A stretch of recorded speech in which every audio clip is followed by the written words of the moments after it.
सभी को नमस्कार।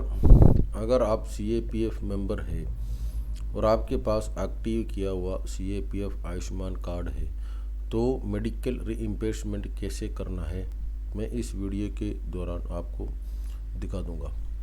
सबसे पहले हमने गूगल में जाकर टाइप करना है tms.pmjay.gov.in। टाइप करते ही ऐसे एक पेज खुल जाएगा। उसमें सबसे ऊपर वाला जो लिंक है ab-pmjay/tms, इस लिंक के ऊपर क्लिक करेगा तो नेशनल हेल्थ अथॉरिटी का पेज खुल जाएगा। इस पेज में हमने CAPF रीइंबर्समेंट लॉगिन के ऊपर क्लिक करेगा तो नेक्स्ट पेज में आएगा login type. Select login type. हम लॉगिन टाइप में आयुष्मान ID डाल के भी और फोर्स ID डाल के भी हम अपना ID को खोल सकते हैं। तो मैं यहाँ पर आपको फोर्स ID डाल के कैसे खोलता है मैं आपको दिखा दूंगा। जैसे कि हमारा फोर्स ID 9 नंबर का जो फोर्स ID है वो हमने टाइप करके फोर्स को सिलेक्ट करके गेट OTP के ऊपर क्लिक करेगा तो जो हमारा रजिस्टर्ड मोबाइल नंबर है उसके ऊपर OTP आएगा। तो हम OTP डाल के यहाँ पर जो कैप्चा है उसको सेम टू सेम इसमें डालकर हम लॉगिन कर सकते हैं। लॉगिन करते ही हमारा जो डिटेल है, जो एड्रेस वगैरह है वो आ जाएगा। तो ये जो पेज आते ही ये जो सबसे इम्पोर्टेंट पेज है, इसमें हम किस पेशेंट जो हमारे फैमिली है जिनको जो CAPF आयुष्मान कार्ड मिल रखा है और एक्टिव हो रखा है उनका नाम यहाँ पर आ जाए। यहाँ क्लिक करते ही यहाँ पर नाम दिखा देगा जिसका ID एक्टिव हो रखा है। तो उस किनका जो मेडिकल बिल हमने क्लेम करना चाह रहे हैं उनका नाम सेलेक्ट करना है। और जो सेलेक्ट क्लेम टाइप इनके ऊपर ध्यान रखना है कि एक इन पेशेंट डिटेल्स और एक आउट पेशेंट डिटेल है। इन पेशेंट डिटेल मतलब है कि जो एडमिट हो रखा है, जो एडमिट जो हो गया है उनके बिल क्लेम करने के लिए इन पेशेंट डिटेल को सेलेक्ट करना है। जो आउट पेशेंट डिटेल है वो जो बिना एडमिट वाला, जैसे 1-2 दिन हमने गया है, 3-4 दिन हमने गया है, तो उनका अगर बिल क्लेम करना है तो आउट पेशेंट डिटेल के ऊपर क्लिक करके सेलेक्ट करके हमने रेस क्लेम कर सकते हैं। जैसे कि हाँ मैंने पेशेंट के नाम सेलेक्ट किया है और यहाँ आउट पेशेंट डिटेल सेलेक्ट किया है जो एडमिट नहीं हो रखा है। अगर एडमिट हो रखा है तो इन पेशेंट के ऊपर हमने सेलेक्ट करके हम रेस क्लेम कर सकते हैं। रेस क्लेम के ऊपर क्लिक करते हुए हमारे जो पेशेंट है उनका डिटेल यहाँ पर आ जाएगा और अकाउंट नंबर वगैरह है, जो बैंक का नाम है वो हमारा ही दिखाएगा। अगर पहले कोई बिल क्लेम किया हुआ है तो ऐसे एक बॉक्स आएगा, उसमें already claim raised for this card number करके आ जाएगा। तो कोई दिक्कत नहीं है, इसको ओके करके हम आगे बढ़ सकते हैं। तो हम ओके करके हम हॉस्पिटल डिटेल्स में जाना है सीधा। तो हॉस्पिटल डिटेल्स में हॉस्पिटल का स्टेट सेलेक्ट करना है। जिस हॉस्पिटल हम जहाँ पर ट्रीटमेंट कराया है, चाहे वो कहीं भी हो, वो कौन सा स्टेट के अंदर है वो उस हॉस्पिटल का ही स्टेट सेलेक्ट करना है और हॉस्पिटल का डिस्ट्रिक्ट सेलेक्ट करना है और जो हॉस्पिटल का नेम है वो नाम हमने सेलेक्ट करना है। जैसे कि मैंने हॉस्पिटल सेलेक्ट किया है स्टेट, मैंने केरला के एक हॉस्पिटल में इलाज किया है तो केरला का स्टेट सेलेक्ट किया है। और कौन सा डिस्ट्रिक्ट में हमने इलाज किया है तो कोल्लम डिस्ट्रिक्ट था। उसके बाद जो कौन सा हॉस्पिटल है वो हॉस्पिटल का नाम उसमें अपना पाएगा तो हमने सेलेक्ट करना है। उसके बाद उसका ठीक नीचे है इन्वेस्टिगेशन डायग्नोस्टिक्स।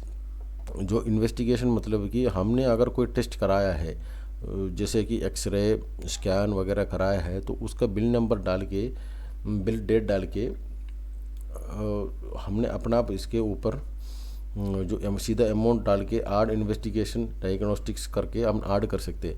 अगर हमने चेस्ट का स्कैन किया है, अगर यहाँ पर नहीं आया, हमने स्कैन करके सर्च किया है, अगर कोई दूसरा स्कैन भी होगा तो उसको सिलेक्ट करके हम अपना अमाउंट यहाँ सीधा डाल सकते हैं। कोई ज़रूरी नहीं है कि वो चेस्ट स्कैन ही आना चाहिए, कोई भी स्कैन कोई भी तरीके से स्कैन आएगा तो हम उसको कर सकते हैं। जैसे कि मैंने एक्सरे यहाँ पर टाइप किया तो वो कोई भी एक्सरे, मतलब एक्सरे जितना है 3-4 एक्सरे आ रखा है, तो मैंने इसमें कोई भी एक्सरे, अगर मैंने छाती का एक्सरे किया है और पैर का एक्सरे किया है तो कोई दिक्कत नहीं है। हमने वो पीजी एक्सरे क्लिक करके इसमें अमाउंट डाल के ऐड कर सकते हैं, कोई दिक्कत नहीं है उसमें। जो कोई भी एक्सरे सेलेक्ट करके ऐड कर सकते हैं, कोई दिक्कत नहीं है। वो एप्लीकेशन अपना आप ले लेगा और वो अप्रूव भी हो जाएगा, कोई दिक्कत नहीं है, अप्रूव हो रखा है।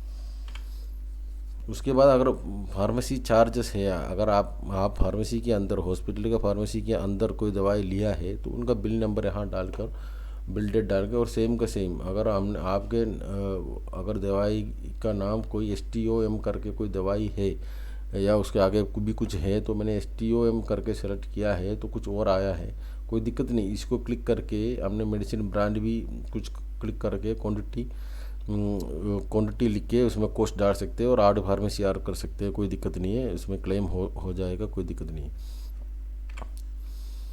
और सबसे बेहतर तरीका है कि आपने अदर अलाइड चार्जेस में डालो, जितना भी बिल है आपका, जो टेस्ट भी होगा या फार्मेसी का भी होगा, आप सीधा सीधा उसमें अदर्स में डालो, वो अपना ले लेगा, कोई दिक्कत नहीं है। आप अदर्स में भी डाल के क्लेम कर सकते हैं। तो मैंने यहाँ पर कुछ दवाई लिया है, तो मैंने क्या किया कि मैंने सीधा अदर में आ गया और मैंने बिल नंबर डाल दिया, बिल डेट डाल दिया और टाइप में अदर सेलेक्ट किया है और बिल का नाम डाल दिया, क्वांटिटी एक लिख दिया और बिल का अमाउंट मैंने डाल के इसको ऐड किया है। तो ऐड डालते ही इसमें other allied charges order successfully करके आएगा, ओके करके हमने दोबारा उधर ही जाना है। तो मैंने ऐसे करके 2 बिल को ऐड कर दिया, एक 414 का, एक 80 रुपये का बिल ऐड करके, दोनों अलग अलग बिल था तो मैंने अलग अलग बिल डाल के उसमें टोटल अपने आप आएगा। उसके बाद एडमिशन डिटेल्स में जो OPD का डेट है और ट्रीटमेंट का डेट वगैरह है वो डालना है। जो लास्ट डेट ट्रीटमेंट डाल सकते हैं या OPD का डेट डाल सकते हैं, उसमें कोई दिक्कत नहीं है। आप 3 महीने के अंदर अंदर कभी भी इसको क्लेम कर सकते हैं। उसके बाद हमने डाल के और उसके नीचे वाला रिमार्क्स, अगर रिमार्क्स और कुछ लिखना है, कुछ बीमारी का नाम आप जानता है तो उस बीमारी का नाम लिख सकते हैं, कोई दिक्कत नहीं है, नहीं लिखने से भी चलेगा।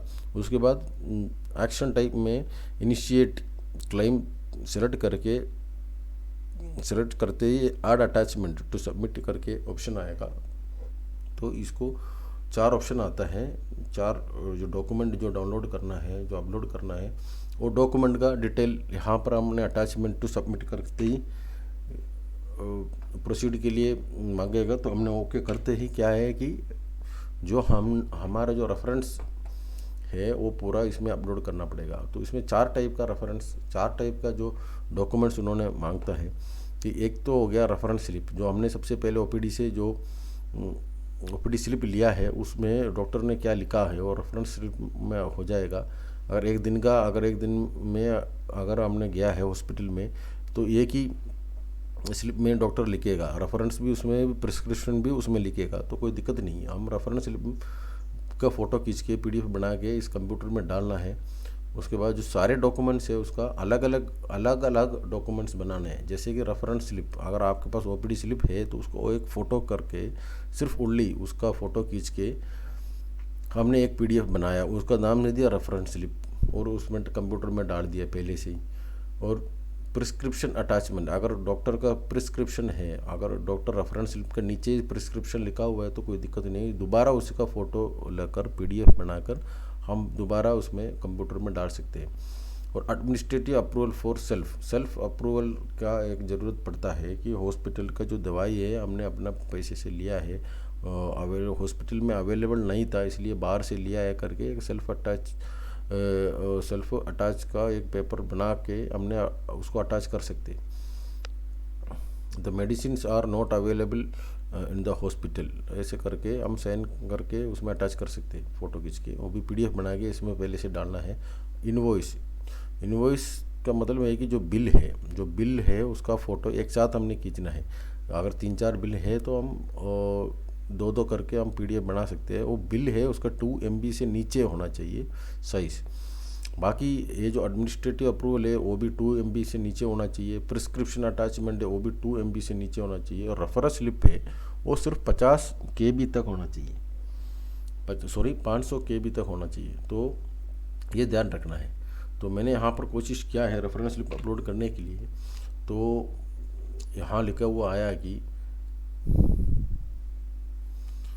ये जो साइज़ है वो 500 KB से नीचे होना चाहिए। तो मैं दोबारा 500 KB से नीचे करके उसको दोबारा मैंने जैसे कि यहाँ पर जो सेव है उस बिल को सारे को अपलोड किया है।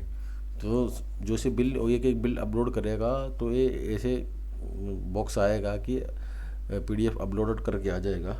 तो सबसे लास्ट में जब पूरा बिल जब अपलोड हो जाएगा तो ये सबमिट का ऑप्शन आएगा।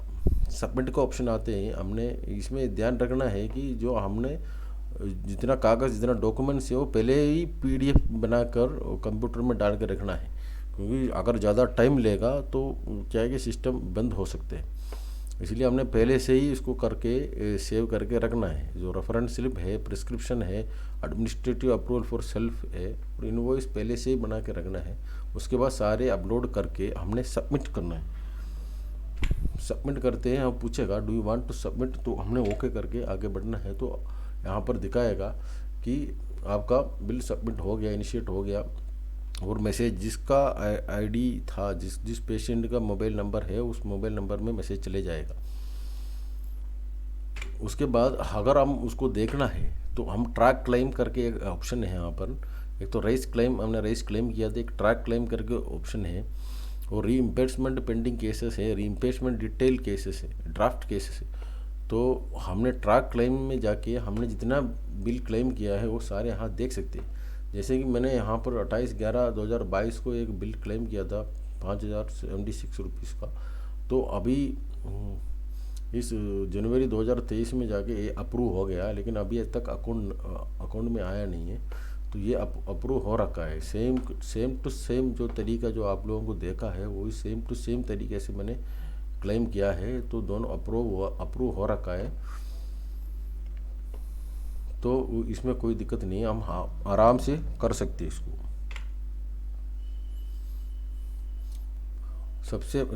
ये सब कुछ करने के बाद हम इसको यहाँ पर जाके लॉग आउट कर सकते हैं। ऐसे था कि जो नॉन एडमिटेड जो बिल क्लेम करता है ऐसे ही क्लेम करना पड़ेगा सभी को। इस वीडियो को अगर ठीक लगा तो आप लोग अपने आप कर सकते हैं।